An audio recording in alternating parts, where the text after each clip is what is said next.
നമസ്കാരം, വിദ്യാസാഗർ മിത്രമലയുടെ മറ്റൊരു online English സെഷനിലേക്ക് ഏവർക്കും സ്വാഗതം. ഇന്ന് നമ്മൾ ചർച്ച ചെയ്യാൻ പോകുന്നത് കഴിഞ്ഞ ദിവസം നമ്മൾ ചർച്ച ചെയ്തുകൊണ്ടിരുന്ന ഒരു പോർഷൻ്റെ ബാക്കിയാണ്.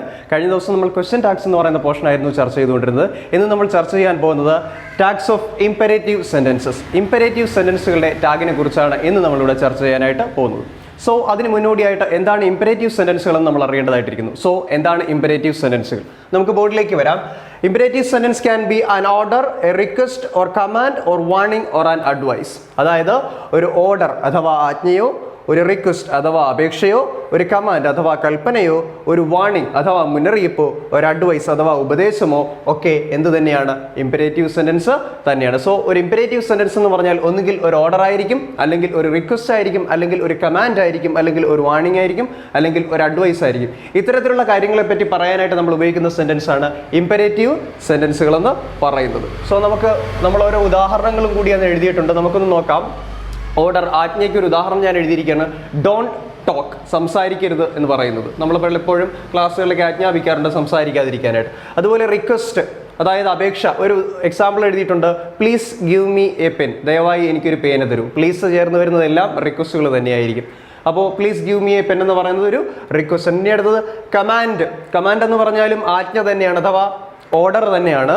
സ്റ്റോപ്പ് ടോക്കിംഗ്, സംസാരിക്കരുത് എന്ന് പറയുന്നത് ഒരു കമാൻഡാണ്. ഇനി വാർണിംഗ് എന്ന് പറയുന്നത് എന്താണ്? മുന്നറിയിപ്പാണ്. നമ്മൾ വണ്ടിയൊക്കെ റോഡിലൂടെ ഓടിച്ചുകൊണ്ട് പോകുന്ന സമയത്ത് ചില സ്ഥലങ്ങളിലൊക്കെ വാർണിംഗ് ബോർഡുകൾ വെച്ചിരിക്കുന്നതാണ്, മുന്നറിയിപ്പ് ബോർഡുകൾ. അതിലിങ്ങനെ എഴുതിയിരിക്കുന്നതാണ് ഡ്രൈവ് സ്ലോലി, പതിയെ വണ്ടി ഓടിക്കുക. അപ്പോൾ നമുക്കൊരു മുന്നറിയിപ്പ് തരുന്നതാണ്. ഇനി അടുത്തത് അഡ്വൈസ്. അഡ്വൈസ് എന്ന് പറഞ്ഞാൽ ഉപദേശമാണ്. റെസ്പെക്ട് യുവർ എൽഡേഴ്സ്, നിങ്ങളുടെ മുതിർന്നവരെ ബഹുമാനിക്കുക എന്നൊക്കെ പലരും നമുക്ക് എന്ത് തരാറുണ്ട്?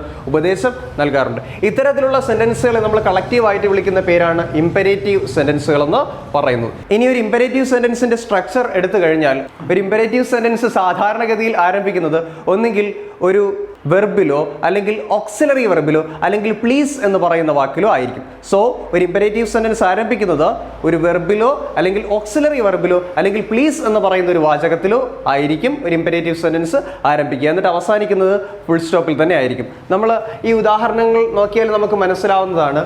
ഡോണ്ട് ടോക്ക്, അത് ആരംഭിച്ചിരിക്കുന്നത് ഒരു ഓക്സിലറി വെർബിലാണ്. രണ്ടാമത്തെ sentence please give me a pen, അത് ആരംഭിച്ചിരിക്കുന്നത് പ്ലീസ് എന്ന് പറയുന്ന വാക്കിലാണ്. മൂന്നാമത്തെ സെൻറ്റൻസ് സ്റ്റോപ്പ് ടോക്കിംഗ്, അത് ആരംഭിച്ചിരിക്കുന്നത് സ്റ്റോപ്പ് എന്ന് പറയുന്ന ഒരു വെർബിലാണ്. നാലാമത്തെ സെൻറ്റൻസ് ഡ്രൈവ് സ്ലോലി, അത് ആരംഭിച്ചിരിക്കുന്നത് ഡ്രൈവ് എന്ന് പറയുന്ന ഒരു വെർബിലാണ്. അഞ്ചാമത്തെ സെൻറ്റൻസ് റെസ്പെക്ട് യുവർ എൽഡേഴ്സ്, അത് ആരംഭിച്ചിരിക്കുന്നത് റെസ്പെക്ട് എന്ന് പറയുന്ന ഒരു വെർബിലാണ്.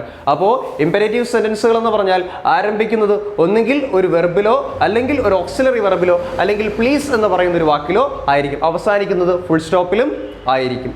സോ ഇങ്ങനെയുള്ള ഇംപെരേറ്റീവ് സെൻറ്റൻസുകളുടെ ടാഗ് നമ്മൾ പഠിച്ചതിൽ നിന്നും തീർത്തും വ്യത്യസ്തമാണ്. അങ്ങനെയുള്ള ഇംപെരേറ്റീവ് സെൻറ്റൻസുകളുടെ ടാഗ് എഴുതുന്ന കാര്യത്തിലേക്ക് നമുക്ക് കടക്കാം. ഇംപെരേറ്റീവ് സെൻറ്റൻസുകളെ പ്രധാനമായിട്ടും 3 കാറ്റഗറിയാക്കി തിരിച്ചുകൊണ്ടാണ് ഞാൻ ഇന്നിവിടെ ടാഗ് എഴുതാനായിട്ട് പോകുന്നത്. അപ്പോൾ നമുക്ക് ഒന്നാമത്തെ കാറ്റഗറിയിലുള്ള ഇംപെരേറ്റീവ് സെൻറ്റൻസുകളുടെ ടാഗ് എങ്ങനെ എഴുതും എന്നുള്ള കാര്യത്തിലേക്ക് കടക്കാം. സോ ഒന്നാമത്തെ ടൈപ്പ് ഓഫ് ഇംപെരേറ്റീവ് സെൻറ്റൻസ് എന്ന് പറയുന്നത് ഞാൻ കൊടുത്തിരിക്കുന്ന പേര് നോർമൽ ഇംപെരേറ്റീവ്സ് എന്നാണ്. എന്താണ് നോർമൽ ഇംപെരേറ്റീവ്സ് എന്ന് പറഞ്ഞാൽ? റിക്വസ്റ്റ് ആൻഡ് ഓർഡേഴ്സ്, അതായത് റിക്വസ്റ്റുകളെയും ഓർഡറുകളെയുമാണ് നോർമൽ ഇംപെരേറ്റീവ്സ് എന്ന് പറയുന്ന കാറ്റഗറിയിൽ ഞാൻ എന്ത് ചെയ്തിരിക്കുന്നത്? ഉൾപ്പെടുത്തിയിരിക്കുന്നത്. നമുക്ക് 4 ഉദാഹരണങ്ങൾ ഇവിടെ തന്നിട്ടുണ്ട്. Please give me a pen, move a little bit please, open the door, stand up. അപ്പോൾ നമുക്ക് ഈ സെൻറ്റൻസുകളുടെ ടാഗ് എങ്ങനെ എഴുതുമെന്ന് നോക്കാം. ഒന്നാമത്തെയും രണ്ടാമത്തെയും സെൻറ്റൻസിനെ നമുക്ക് കൺസിഡർ ചെയ്യാം. Please give me a pen എന്നുള്ളതും move a little bit please എന്നുള്ളതും. ഈ 2 സെൻറ്റൻസുകളിലും പ്ലീസ് എന്ന് പറയുന്ന ഒരു വാചകം വന്നിട്ടുണ്ട്. അതായത് റിക്വസ്റ്റിങ്ങിൻ്റെ വാചകമായിട്ടുള്ള പ്ലീസ് വന്നിട്ടുണ്ട്. അതുകൊണ്ട് തന്നെ ഈ 2 സെൻറ്റൻസുകളും ബേസിക്കലി ഒരു റിക്വസ്റ്റ് ആണ്, അഥവാ ഒരു അപേക്ഷയാണ് എന്ന് നമുക്ക് മനസ്സിലാക്കാനായിട്ട് സാധിക്കും. ഇങ്ങനെ ഏതെങ്കിലും ഒരു സെൻറ്റൻസ് റിക്വസ്റ്റ് ആണ് എന്ന് നമുക്ക് മനസ്സിലായാൽ, അല്ലെങ്കിൽ ഏതെങ്കിലും ഒരു സെൻറ്റൻസിൽ പ്ലീസ് വന്നിട്ടുണ്ട് എങ്കിൽ, അത്തരം സെൻറ്റൻസുകളുടെ ടാഗ് എല്ലായ്പ്പോഴും വിൽ യു ആയിരിക്കും. സോ നമ്മൾ ശ്രദ്ധിക്കാനുള്ള കാര്യം, ഇംപെരേറ്റീവ് സെൻറ്റൻസുകളുടെ ടാഗാണ് നമ്മൾ എഴുതുന്നത്. സോ അപ്പോൾ ഇംപെരേറ്റീവ് സെൻറ്റൻസുകളുടെ ടാഗ് എഴുതുമ്പോൾ പ്ലീസ് വന്നിട്ടുണ്ട് എങ്കിൽ, അല്ലെങ്കിൽ ആ സെൻറ്റൻസ് റിക്വസ്റ്റിനെയാണ് സൂചിപ്പിക്കുന്നതെങ്കിൽ, എല്ലായ്പ്പോഴും ടാഗ് വിൽ യു ആയിരിക്കും. നമ്മൾ മുൻപ് പഠിച്ച ഓക്സിലറി വെർബിൻ്റെയോ നെഗറ്റിവിറ്റി പോസിറ്റിവിറ്റിയുടെയോ ഷോർട്ടസ്റ്റിൻ്റെയോ റൂൾ ഒന്നും നമ്മളിതിൽ നോക്കേണ്ട കാര്യമേ ഇല്ല. ഇതൊരു ഇംപെരേറ്റീവ് സെൻറ്റൻസ് ആണ് എങ്കിൽ, അതിൽ പ്ലീസ് വന്നിട്ടുണ്ട് എങ്കിൽ, അതൊരു റിക്വസ്റ്റ് ആണ് എങ്കിൽ, എല്ലായ്പ്പോഴും ടാഗ് വിൽ യു ആയിരിക്കും. So please give me a pen, will you move a little bit please, will you. ഈ 2 സെൻറ്റൻസുകളുടെയും ടാഗ് ഇത് തന്നെയാണ്, വിൽ യു തന്നെയാണ്. ഇനി നമുക്ക് അടുത്ത രണ്ട് സെന്റൻസുകളിലേക്ക് കടന്നു വരാം. Open the door, stand up. Open the door, ആ കതവ് ഒന്ന് തുറക്കൂ അല്ലെങ്കിൽ ആ കതവ് ഒന്ന് തുറക്കണം. സ്റ്റാൻഡ് അപ്പ്, എഴുന്നേറ്റ് നിൽക്കൂ അല്ലെങ്കിൽ എഴുന്നേറ്റ് നിൽക്കണം. ഈ സെന്റൻസുകൾക്ക് ഒരു പ്രത്യേകതയുണ്ട്. ഈ സെന്റൻസിൽ പ്ലീസ് വന്നിട്ടില്ല. ഈ രണ്ട് സെന്റൻസുകൾക്കുള്ള പ്രത്യേകത ഇതാണ്. ഈ സെന്റൻസുകളെ വേണമെങ്കിൽ നമുക്ക് റിക്വസ്റ്റ് ആയിട്ട് ഉപയോഗിക്കാം, അല്ലെങ്കിൽ ഈ സെന്റൻസുകളെ ഓർഡർ ആയിട്ടും എന്ത് ചെയ്യാം, ഉപയോഗിക്കാം. സോ ഇതിൽ പ്ലീസ് ഇല്ലാത്തത് കൊണ്ട് തന്നെ ഈ സെന്റൻസുകളെ ഓർഡർ ആയിട്ടും റിക്വസ്റ്റ് ആയിട്ടും ഉപയോഗിക്കാൻ കഴിയുന്നുള്ളത് കൊണ്ട് തന്നെ ഈ സെന്റൻസുകളുടെ ടാഗ് രണ്ടെണ്ണം ഉണ്ട്. ഒന്ന് വിൽ യു ആണ്, മറ്റേത് വോണ്ട് യു ആണ്. സോ ശ്രദ്ധിക്കുക, ഈ രണ്ട് സെന്റൻസുകൾ അഥവാ റിക്വസ്റ്റ് ആയിട്ടും ഓർഡർ ആയിട്ടും ഉപയോഗിക്കാൻ കഴിയുന്ന സെന്റൻസുകളുടെ ടാഗ് ഒന്നുകിൽ വിൽ യു ആയിരിക്കും അല്ലെങ്കിൽ വോണ്ട് യു ആയിരിക്കും. ഒരു കാര്യം പ്രത്യേകം ശ്രദ്ധിക്കുക, പ്ലീസ് വന്നിട്ടുണ്ട് എങ്കിൽ, റിക്വസ്റ്റ് ആണ് എങ്കിൽ അതിൻ്റെ ടാഗ് എല്ലായ്പ്പോഴും വിൽ യു ആയിരിക്കും, വോണ്ട് യു ആയിരിക്കില്ല. എന്നാൽ റിക്വസ്റ്റ് ആയിട്ടും ഓർഡർ ആയിട്ടും ഉപയോഗിക്കാൻ കഴിയുന്ന ഇത്തരം സെന്റൻസുകൾക്ക് നമുക്ക് വിൽ യുവും ടാഗ് എഴുതാം, വോണ്ട് യുവും ടാഗ് എഴുതാവുന്നതാണ്. കാര്യം അതൊന്നുകിൽ റിക്വസ്റ്റ് ആയിരിക്കും അല്ലെങ്കിൽ ഓർഡർ ആയിരിക്കും. ഓക്കെ, അതുകൊണ്ട് നമുക്ക് വിൽ യുവും ടാഗായിട്ട് എഴുതാം, വോണ്ട് യുവും ടാഗായിട്ട് എഴുതാം. നമുക്ക് അറിയാൻ കഴിയില്ല ഇത് റിക്വസ്റ്റ് ആയിട്ടാണോ ഓർഡർ ആയിട്ടാണോ പറയുന്നതെന്ന്. കാര്യം പേപ്പറിൽ വരുന്ന സമയത്ത് നമുക്കറിയില്ലല്ലോ ഇത് റിക്വസ്റ്റ് ആണോ ഓർഡർ ആണോ എന്നുള്ളത്. അതൊരാൾ പറയുമ്പോൾ മാത്രമേ, അയാളുടെ ഇൻറ്റോണേഷനിലൂടെ നമ്മൾ കേൾക്കുമ്പോൾ മാത്രമേ അത് റിക്വസ്റ്റ് ആണോ ഓർഡർ ആണോ എന്ന് നമുക്ക് മനസ്സിലാവുന്നുള്ളൂ. പക്ഷേ പേപ്പറിൽ എഴുതി വെച്ചിരിക്കുമ്പോൾ അത് ഏത് ടോണിലാണ്, റിക്വസ്റ്റിൻ്റെ ടോണിലാണോ ഓർഡറിൻ്റെ ടോണിലാണോ പറയുന്നത് നമുക്ക് എന്ത് ചെയ്യത്തില്ല, അറിയത്തില്ല. അതുകൊണ്ട് തന്നെ ഇതിന് രണ്ട് ടാഗ് ഉപയോഗിക്കും, വിൽ യു ഉപയോഗിക്കും, വോണ്ട് യുവും ഉപയോഗിക്കും. ശ്രദ്ധിക്കേണ്ടുന്ന കാര്യം, പ്ലീസ് വന്നിട്ടുണ്ട് എങ്കിൽ റിക്വസ്റ്റ് ആണെന്ന് തീർച്ചപ്പെടുത്തി കഴിഞ്ഞാൽ വിൽ യു ഉപയോഗിക്കുക. അതുപോലെ ഓർഡർ ആയിട്ടും റിക്വസ്റ്റ് ആയിട്ടും ഉപയോഗിക്കാൻ കഴിയുന്ന സെന്റൻസുകൾക്ക് വിൽ യുവും ടാഗായിട്ട് ഉപയോഗിക്കാം, വോണ്ട് യുവും ടാഗായിട്ട് ഉപയോഗിക്കാം. അടുത്ത രണ്ടാമത്തെ കാറ്റഗറി ഓഫ് ഇംപെരേറ്റീവ് സെന്റൻസുകളിലേക്ക് നമ്മൾ പോവുകയാണ്. Urgency or necessity. അർജൻസി എന്ന് പറഞ്ഞാൽ ധൃതി, നെസസിറ്റി എന്ന് പറഞ്ഞാൽ ആവശ്യകത. സോ അത്യാവശ്യത്തിനെയോ ആവശ്യകതയെയോ സൂചിപ്പിക്കുന്ന ഇംപെരേറ്റീവ് സെന്റൻസുകളാണ് രണ്ടാമത്തെ കാറ്റഗറിയിൽ നമ്മൾ ഉൾപ്പെടുത്തിയിരിക്കുന്നത്. എന്തൊക്കെയാണ്? Urgency or necessity. അർജൻസി എന്ന് പറഞ്ഞാൽ ധൃതി അല്ലെങ്കിൽ അത്യാവശ്യം, നെസസിറ്റി എന്ന് പറഞ്ഞാൽ ആവശ്യകത. നമുക്ക് 4 ഉദാഹരണങ്ങളൊന്ന് പരിശോധിക്കാം. കം ഇമ്മീഡിയറ്റ്ലി, പെട്ടെന്ന് വരിക, അതെന്തിനെ സൂചിപ്പിക്കുന്നതാണ്? അർജൻസിയെ സൂചിപ്പിക്കുന്നതാണ്. അതുപോലെ ഡു ഇറ്റ് ഫാസ്റ്റ്, അത് പെട്ടെന്ന് എന്ത് ചെയ്യുക എന്ന് പറയുന്നത് എന്തിനെ സൂചിപ്പിക്കുന്നതാണ്? അർജൻസിയെ സൂചിപ്പിക്കുന്നതാണ്, ഒരു ധൃതിയെ സൂചിപ്പിക്കുന്നതാണ്.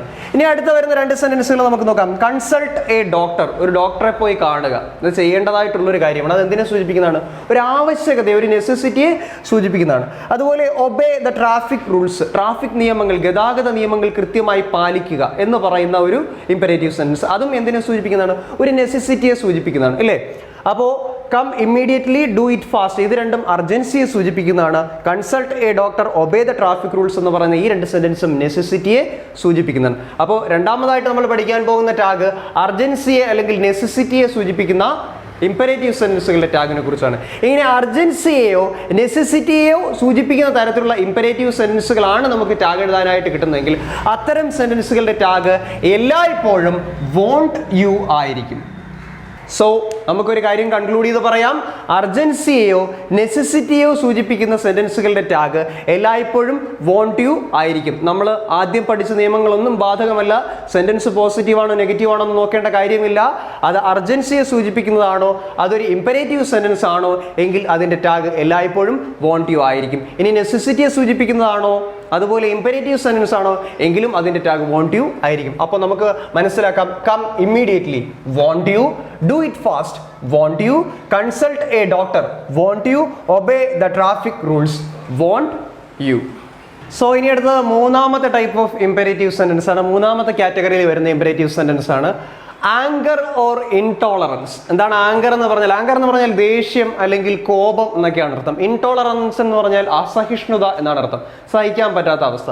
അപ്പോൾ ആങ്കറിനെയോ ഇൻടോളറൻസിനെയോ, അതായത് ദേഷ്യത്തെയോ അസഹിഷ്ണുതയെയോ സൂചിപ്പിക്കുന്ന ഇംപെരേറ്റീവ് സെന്റൻസുകളുടെ ടാഗാണ് അടുത്തതായിട്ട് നമ്മൾ എഴുതാൻ പോകുന്നത്. ഈ 2 സെന്റൻസുകൾ നമ്മളിവിടെ എഴുതിയിട്ടുണ്ട്.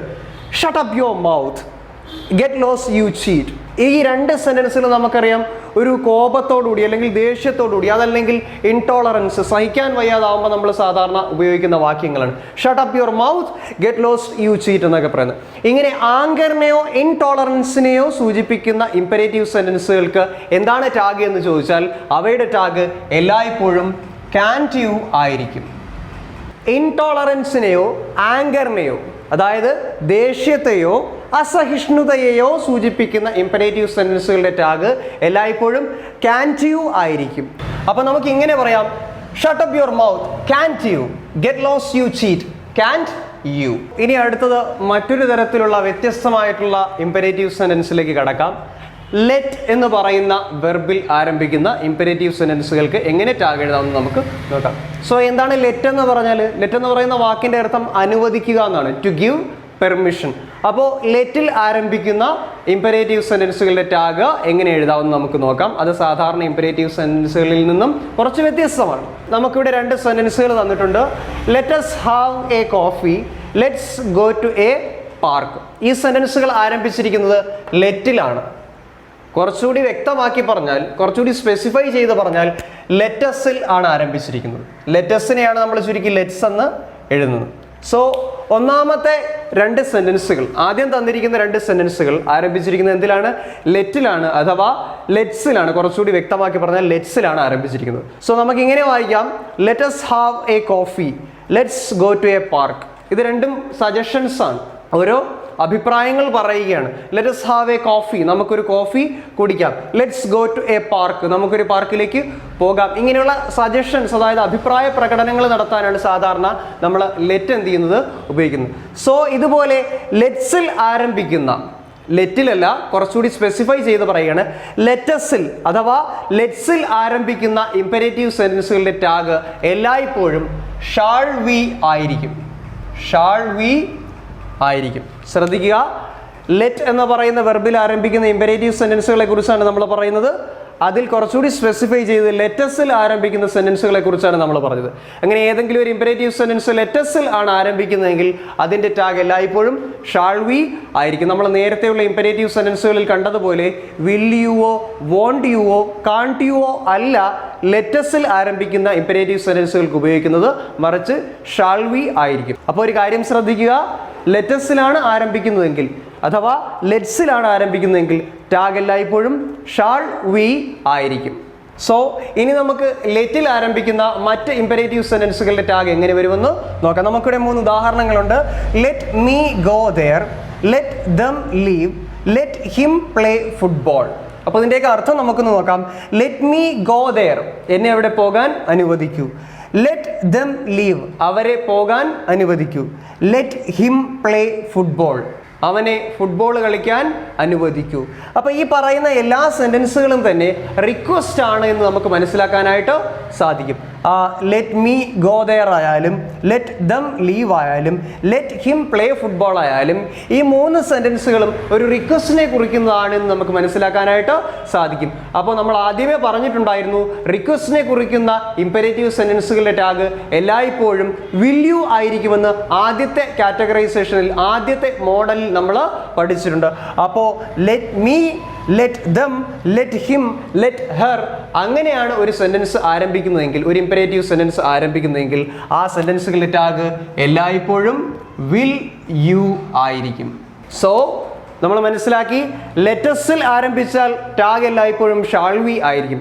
എന്നാൽ സെന്റൻസ് ആരംഭിക്കുന്നത് let me, let them, let him, ഇനി ലെറ്റ് ഹെർ എന്നൊക്കെയാണ് സെന്റൻസ് ആരംഭിക്കുന്നതെങ്കിൽ ആ ഇംപെരേറ്റീവ് സെന്റൻസിന്റെ ടാഗ് എല്ലായ്പ്പോഴും വിൽ യു ആയിരിക്കും. ലെറ്റസിൽ ആരംഭിച്ചാൽ shall we, let me, let them, let him, let ഹെറിൽ ആരംഭിച്ചാൽ വിൽ യു. കാരണം ഈ സെന്റൻസുകൾ നമ്മൾ ആദ്യം പറഞ്ഞ നോർമൽ ഇംപെരേറ്റീവ്സിന്റെ റിക്വസ്റ്റിന്റെ ഗണത്തിൽ നമുക്ക് പെടുത്താനായിട്ട് കഴിയുന്ന സെന്റൻസുകൾ ആണ്. ഇംപെരേറ്റീവ് സെന്റൻസുകളുടെ ടാഗ് എങ്ങനെ എഴുതാം എന്നുള്ളതിനെ കുറിച്ചായിരുന്നു ഇന്നത്തെ ക്ലാസ്സിൽ നമ്മൾ ചർച്ച ചെയ്തത്. ഇന്നത്തെ ക്ലാസ്സോടുകൂടി ക്വസ്റ്റ്യൻ ടാഗുകളെ കുറിച്ചുള്ള ക്ലാസ്സുകൾ ഇവിടെ അവസാനിക്കുന്നു. ഹൈസ്കൂൾ വിദ്യാർത്ഥികൾക്ക് ആവശ്യമായിട്ടുള്ള ടാഗ് ക്വസ്റ്റ്യൻ്റെ പോർഷൻ എല്ലാം കവർ ചെയ്തു എന്ന് അനുമാനിക്കുന്നു. നിങ്ങൾക്ക് ഉള്ള സംശയങ്ങളുടെ മറുപടി കൃത്യമായി വാട്സപ്പ് ഗ്രൂപ്പുകളിൽ നിന്നും ലഭ്യമാകുന്നതാണ്. സംശയങ്ങൾക്കും സംശയ നിവാരണത്തിനും നമ്മുടെ വാട്സപ്പ് ഗ്രൂപ്പുകൾ ഉപയോഗപ്പെടുത്തുക. അതുപോലെ നിങ്ങളുടെ അഭിപ്രായങ്ങളും നിർദ്ദേശങ്ങളും കമൻറ്റ് ബോക്സിൽ നിക്ഷേപിക്കുക. സമാനമായ വീഡിയോകൾ ലഭ്യമാകുന്നതിനായി നമ്മുടെ ചാനൽ സബ്സ്ക്രൈബ് ചെയ്ത് ബെൽ ബട്ടൺ അമർത്തുക. അടുത്ത ക്ലാസ്സിൽ മറ്റൊരു വീഡിയോയുമായി കാണുന്നവരേക്കും ഗുഡ് ബൈ.